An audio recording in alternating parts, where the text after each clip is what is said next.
Hello everyone. In this video we will cover capacitance of an isolated spherical capacitor. Capacitance of an isolated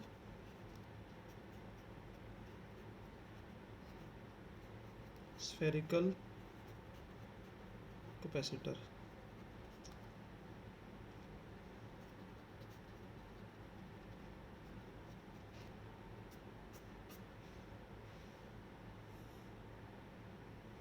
So in last video we have discussed about some introduction of capacitor. Capacitor is basically that device which stores electrical charge. Capacitor एक ऐसा device है जो electrical charge को store करता है. And we have also discuss about its unit, its dimension formula and one more important quantity that is capacitance. Capacitance is basically the charge given to a conductor which raises its potential by 1 volt. This is capacitance, and the SI unit of capacitance was farad, and practical units are basically microfarad and picofarad. Today we will discuss capacitance of isolated spherical capacitor. Suppose we have a capacitor, sphere or spherical conductor. We can also say that एक sphere है हमारे पास, इसके ऊपर कुछ charge है, इसके ऊपर sphere के ऊपर चार्ज है कुछ, and we have to find what is the capacitance of this spherical conductor. Let us suppose it has a radius capital R. Suppose इसके पास टोटल चार्ज Q है. सपोज कंडक्टर के पास टोटल चार्ज Q है, इसके पास total charge है. So we have to find capacitance, and in previous lecture we have studied the formula of capacitance. We know that capacitance is equal to charge upon potential. C is equal to Q by V, charge upon potential. And in potential we have studied what is the potential of electrical capacitor, spherical capacitor or spherical conductor, which is equal to the potential of point charge. Point charge का potential क्या होता है? 1 by 4 pi epsilon naught Q by R. This is the potential of spherical capacitor. Therefore अगर एक capacitance spherical capacitor का potential होता है तो हम इसमें put the value of V in equation first. Put value of V in equation first. Equation first में अगर V की वैल्यू पुट करेंगे क्या आ जाएगा? C is equal to Q by V की जगह क्या पुट करोगे? 1 by 4 Q by R.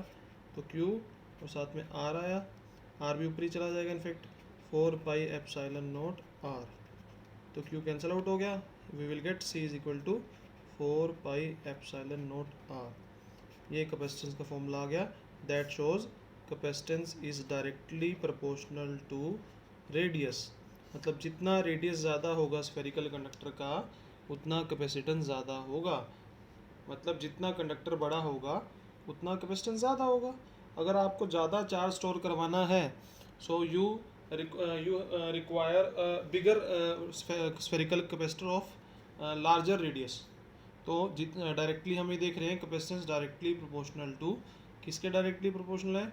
It is basically directly proportional to the radius.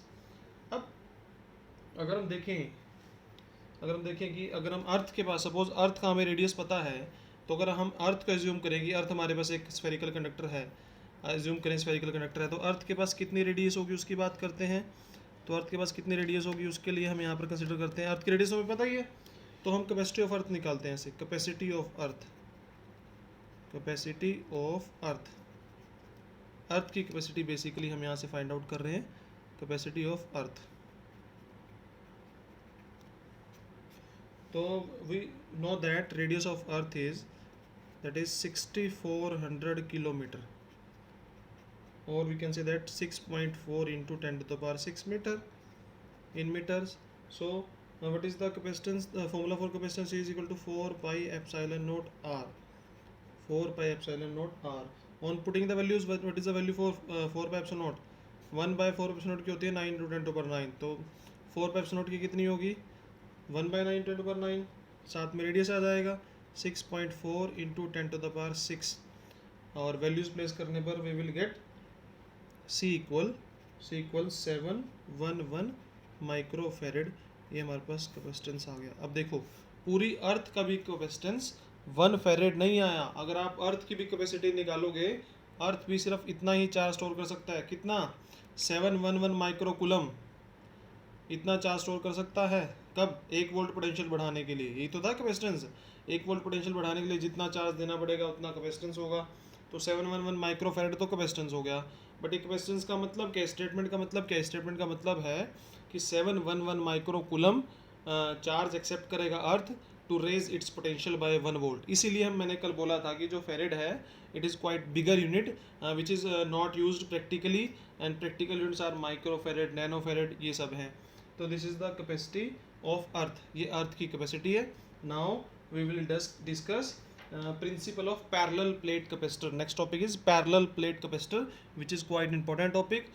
In further capacitor, in further topics of capacitor, we will discuss parallel plate capacitor. So this is the important topic. So we are going to discuss principle of parallel plate capacitor.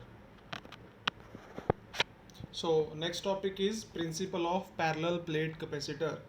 इसका मतलब क्या है? Parallel plate capacitor we are going to use in our next topics. So first of all we will study what is the principle of parallel plate capacitor. अब parallel plate capacitor का मतलब क्या? Suppose हमारे पास एक plate है, इसके पास कुछ charge है प्लस क्यू। आपने इसको चार्ज किया है और कितना चार्ज है? Plus Q.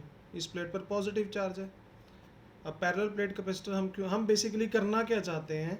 अभी आप पिछले टॉपिक में पढ़ के आए हो कि आइसोलेटेड स्फेयर की स्फेरिकल कंडक्टर के पास कितना कैपेसिटेंस होता है? 4 pi epsilon naught R. 4 pi epsilon naught R. और जैसे कि आपको पता है कि कैपेसिटी डायरेक्टली प्रोपोर्शनल थी रेडियस के। मतलब अगर आप चाहते हो कि ज़्यादा चार्ज वो स्टोर कर पाए तो और स्मॉल साइज में, तो ऐसा आप उसमें नहीं कर पा रहे थे। अगर आप चाहते हो कि ज़्यादा चार्ज स्टोर करें तो बेसिकली आपको रेडियस ज़्यादा लेनी पड़ेगी। बट आप चाहते हो रेडियस ज़्यादा ना हो। बेसिकली हम क्या चाहते हैं? साइज़ को मिनिमाइज करना चाहते हैं ना चीज़ों के। तो हम चाहते हैं कि कैपेसिटर हमारे पास छोटा हो लेकिन वो ज़्यादा चार्ज को स्टोर कर पाए। तो उसके लिए हम स्फेरिकल कैपेसिटर तो यूज़ नहीं कर सकते। तो उसके लिए हम पैरेलल प्लेट कैपेसिटर का प्रिंसिपल पढ़ रहे हैं, बिकॉज ये हमें वहाँ तक लेके जाएगा जो हमारी रिक्वायरमेंट है। क्या रिक्वायरमेंट है? With in small size we want to give more and more charge to a conductor. तो उसके लिए हमने क्या किया? Suppose we have a conductor which is having plus Q charge. इसके पास हमें एक अनचार्ज कंडक्टर लेके आए। सपोज हम एक अनचार्ज कंडक्टर लेके आए, इसके पास अनचार्ज है। इस कंडक्टर को हमने यहाँ पर प्लेस कर दिया। अगर ये अनचार्ज कंडक्टर है तो होगा क्या? बेसिकली होगा ये बेसिकली कि अगर ये अनचार्ज है तो उसके पास जितने इलेक्ट्रॉन्स हैं उतने प्रोटॉन्स हैं। तो अट्रैक्शन के कारण नेगेटिव चार्ज तो एक एंड पे आ जाएगा, नेगेटिव चार्ज एक एंड पे आ गया, और पॉजिटिव चार्ज दूसरे एंड पे चला गया रिपल्शन के कारण। अनचार्ज है तो जितने नेगेटिव उतने पॉजिटिव हैं। नेट अभी भी जीरो है इसके पास। कुछ सेपरेशन है, सपोज के सेपरेशन है, इसके बीच में सेपरेशन डी रख दी हमने, डी सेपरेशन है। तो अभी तक हमने समझा कि हम एक अनचार्ज मेटल प्लेट को चार्ज मेटल प्लेट के पास लाए। तो आप चाहते क्या हैं? हम ये चाहते हैं कि कैपेसिटेंस उसका बढ़े, कैपेसिटी बढ़े। कैपेसिटी बढ़ने के लिए बेसिकली होगा क्या? अब कैपेसिटेंस का आप पोटेंशियल के साथ देख रहे हो इन्वर्सली रिलेशन है। इसका मतलब क्या है? इसका मतलब ये है अगर हम किसी तरीके से पोटेंशियल को कम कर दें, अगर लेस पोटेंशियल होगा तो कैपेसिटेंस कैसा होगा? ज़्यादा। अगर कैपेसिटेंस ज़्यादा हो जाएगा मतलब वो ज़्यादा चार्ज को स्टोर करेगा। वही हम चाहते हैं, ज़्यादा चार्ज को स्टोर करें। तो उसके लिए हम किसी तरीके से पोटेंशियल कम करना चाहेंगे। तो जैसे एक अनचार्ज मेटल प्लेट आएगी तो अनचार्ज मेटल प्लेट देखो क्या करेगी। सपोज इसका खुद का पहले पोटेंशियल था 100 वोल्ट। अब नेगेटिव चार्ज होता है वो नेगेटिव पोटेंशियल बनाता है। नेगेटिव चार्ज नेगेटिव पोटेंशियल बनाएगा इस प्लेट पे, पॉजिटिव चार्ज पॉजिटिव पोटेंशियल बनाएगा। नेगेटिव चार्ज कितना पोटेंशियल बनाता है? सपोज अगर एक पॉइंट पर माइनस क्यू चार्ज रखा है, वो पॉइंट पी आर डिस्टेंस पर कितना पोटेंशियल बनाएगा? माइनस के क्यू बाय आर। और पॉजिटिव चार्ज कितना बनाएगा? प्लस के क्यू बाय आर। तो ये देखो सपोज ये नेगेटिव वाले ने पोटेंशियल बनाया, ये नेगेटिव वाले से पोटेंशियल बनाया -60 वोल्ट। तो कितना आ गया? ये टोटल हो गया 40 वोल्ट। पोटेंशियल कम हो गया। अब सपोज पॉजिटिव वाला भी तो बनाएगा। पॉजिटिव वाला कितना बनाएगा? पॉजिटिव वाला पॉजिटिव में बनाएगा, बट ये 60 नहीं बना पाएगा। क्यों? क्योंकि इसका डिस्टेंस है ज़्यादा। अगर इसका डिस्टेंस ज़्यादा है पॉजिटिव से तो ये कम पोटेंशियल बनाएगा। सपोज इसने बनाया 40 वोल्ट, तो ओवरऑल हो गया 80 वोल्ट। अब देखो ओवरऑल भी 100 से कितना हो गया? 80 अभी भी कम हो गया ना। तो पोटेंशियल कम हो गया तो उससे क्या हुआ? कैपेसिटेंस इंक्रीज हो गया। कैपेसिटेंस इंक्रीज होने से क्या होगा? ये ज़्यादा चार्ज को स्टोर कर पाएगा। इसलिए हम पैरेलल प्लेट कैपेसिटर को यूज़ करना चाहते हैं, क्योंकि ये पोटेंशियल कम कर देता है। ये जो अनचार्ज मेटल प्लेट लाते हैं, पोटेंशियल कम होने से क्या होता है, पोटेंशियल कम होने से कैपेसिटेंस बढ़ जाएगा, कैपेसिटेंस बढ़ने से क्या होगा, हम ज़्यादा चार्ज को स्टोर कर पाएंगे। तो इसलिए हम क्या करते हैं फिर, इसलिए हम एक अनचार्ज मेटल प्लेट को लाते हैं। अब ये पॉजिटिव हमें क्या कर रहा है, पॉजिटिव हमारे लिए तो फ़ायदा नहीं, नुकसान ही कर रहा है। क्या नुकसान कर रहा है, ये इसके पोटेंशियल को बढ़ा रहा है इस प्लेट के, और हम क्या चाहते हैं, इस प्लेट का पोटेंशियल कम हो। तो इसके लिए हम क्या करते हैं, इसको ग्राउंड कर देते हैं, अर्थिंग कर देते हैं। इसकी अर्थिंग करने से क्या होगा, जो एक्स्ट्रा चार्ज है, अब देखो एक्स्ट्रा चार्ज कौन सा इसमें, पॉजिटिव तो नेगेटिव के साथ, ये जो नेगेटिव है तो पॉजिटिव का स्टिक है ना अट्रैक्शन के कारण, और ये पॉजिटिव रिपल्शन के कारण बाहर जाना चाहता है। तो जैसे ही आप यहाँ पर इसको कनेक्ट करोगे, ग्राउंडिंग दोगे, अर्थ से एक वायर कनेक्ट करोगे, तो होगा क्या, होगा बेसिकली अब आपके पास यहाँ पर नेगेटिव चार्ज रह जाएगा सारा, पॉजिटिव तो ग्राउंड में चला गया, यहाँ पर हो जाएगा पॉजिटिव। तो इस प्लेट पर आ गया प्लस क्यू, जितना पॉजिटिव होगा उतना नेगेटिव होगा माइनस क्यू, कुछ सेपरेशन आ गई इसके बीच में, कितनी सेपरेशन आ गई डी। तो फिर क्या फ़ायदा हुआ, पैरेलल प्लेट कैपेसिटर को यूज़ करने का फ़ायदा क्या हुआ, इसका प्रिंसिपल क्या है, इसका प्रिंसिपल ये है कि इसमें पोटेंशियल जो है वो कम हो गया और कैपेसिटेंस इंक्रीज हो जाएगा, उससे हम ज़्यादा चार्ज को स्टोर कर पाएंगे। यही इसका प्रिंसिपल है। इसको हम लिख लेते हैं। अब इसको लिखें कैसे, वो देखो ज़रा। when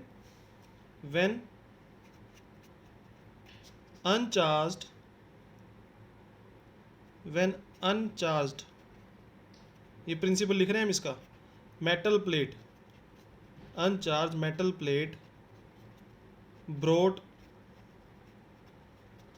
close to charged metal plate, brought close to charged metal plate, क्या होगा, फर्स्ट इट्स, चार्ज वाले की बात कर रहे हैं, इट्स पोटेंशियल डिक्रीजेस, उसका पोटेंशियल कम हो जाएगा, उसका पोटेंशियल कम हो गया। अच्छा, पोटेंशियल, और पोटेंशियल कम होने से क्या होगा, इट्स कैपेसिटेंस इंक्रीजेस, उसका कैपेसिटेंस का क्या होगा, वो बढ़ जाएगा, उसका कैपेसिटेंस इंक्रीज हो गया, इट्स कैपेसिटेंस इंक्रीजेस। उससे क्या होगा, अगर कैपेसिटेंस इंक्रीज हो गया, therefore we can store more and more charge, therefore we can store more and more charge. अब ज़्यादा चार्ज स्टोर कराने से क्या होगा, ज़्यादा चार्ज स्टोर करवाने से एनर्जी ज़्यादा स्टोर होगी, और वही हम चाहते हैं, ज़्यादा एनर्जी स्टोर हो, वही हमारा मेन मोटिव है। तो वो हम अचीव कर सकते हैं by using parallel plate capacitor. So this is the principle of parallel plate capacitor. So what is the principle of, again थोड़ा सा इसके बाद इसके ऊपर ओवरव्यू ले लेते हैं कि what is the principle of parallel plate capacitor. When uncharge metal plate brought close to the charge metal plate, what happens with it, its potential decreases. Why its potential decreases, क्योंकि अभी मैंने बताया था कि नेगेटिव प्लेट यहाँ पर जो potential बनाएगी तो इसकी प्लेट इसके ओवरऑल पोटेंशियल को कम करेगी, और जो पॉजिटिव वाला चार्ज है जो यहाँ पर ये इसके पोटेंशियल को वो बढ़ाएगा। तो हम चाहते हैं कि पोटेंशियल ओवरऑल कम रहे, उसके लिए हम इसको तो ग्राउंडिंग कर देंगे, एक्स्ट्रा चार्ज चला गया ग्राउंड में, और उसके बाद फिर बाकी चीज़ें आपको समझ आई गई होंगी। तो ये हमने प्रिंसिपल पढ़ लिया पैरेलल प्लेट कैपेसिटर का। अब नेक्स्ट वीडियो में हम करेंगे कि पैरेलल प्लेट कैपेसिटर का कैपेसिटेंस होता कितना है। जैसे हमने भी फॉर्मूला बनाया था C = 4πε0r, this is the capacitance of isolated spherical capacitor और कंडक्टर। ऐसे ही हम इन द सेम वे हम एक फॉर्मूला बनाएंगे जिसमें हम पढ़ेंगे कि पैरेलल प्लेट कैपेसिटर कैपेसिटेंस कितना होता है, विच इज़ क्वाइट इंपॉर्टेंट। उसके बेस पे आगे का सारा चैप्टर रहेगा, तो इसको ध्यान से समझना। अभी अगर किसी को कोई डाउट है तो प्लीज़ कमेंट बॉक्स में कमेंट करो, ताकि हमें पता लगता रहे कि आपको चीज़ें क्लियर हो भी रही हैं या नहीं, और क्या डाउट है तो क्या डाउट है। Thank you.